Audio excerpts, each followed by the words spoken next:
Hi friends, Darshit vlogs. ఇవాళ మా ఇంట్లో బగారా రైస్ చేస్తున్నాము.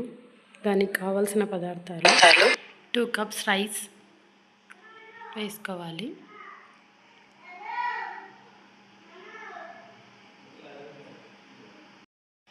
కడాయి పెట్టుకొని 2 టేబుల్ స్పూన్ ఆయిల్ వేసుకోవాలి. దాల్చిన చెక్క, లవంగాలు, లవంగం వేసుకొని జీలకర్ర, కొంచెం ఆనియన్స్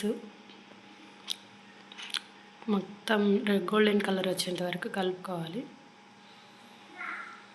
కొద్దిగా అల్లం వెల్లుల్లి పేస్ట్ 1 టేబుల్ స్పూన్, 2 పచ్చిమిర్చి, 1 టమాటో మొత్తం అలా కలుపుకోవాలి. 3 గ్లాస్ వాటరు, 2 గ్లాస్ రైస్కి కొంచెం సాల్ట్ వేసుకొని 10 మినిట్స్ అలా మరగనివ్వాలి. మొత్తం ప్లేట్ పెట్టేసి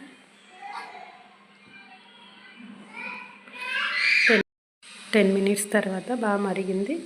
రైస్ నానబెట్టుకున్న రైస్ వేసేయాలి. ఒక 15 మినిట్స్ అలా కుక్ అవ్వనివ్వాలి రైస్ మొత్తం. 1 టేబుల్ స్పూన్ గరం మసాలా వేసుకొని మొత్తం కలపాలి. Bagara rice ready.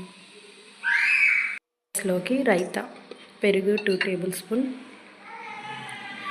1 table spoon salt, పచ్చిమిర్చి 2, కొంచెం ఆనియను, క్యారెట్ తురుము మొత్తం మిక్స్ చేసుకొని కొద్దిగా జీలకర్ర.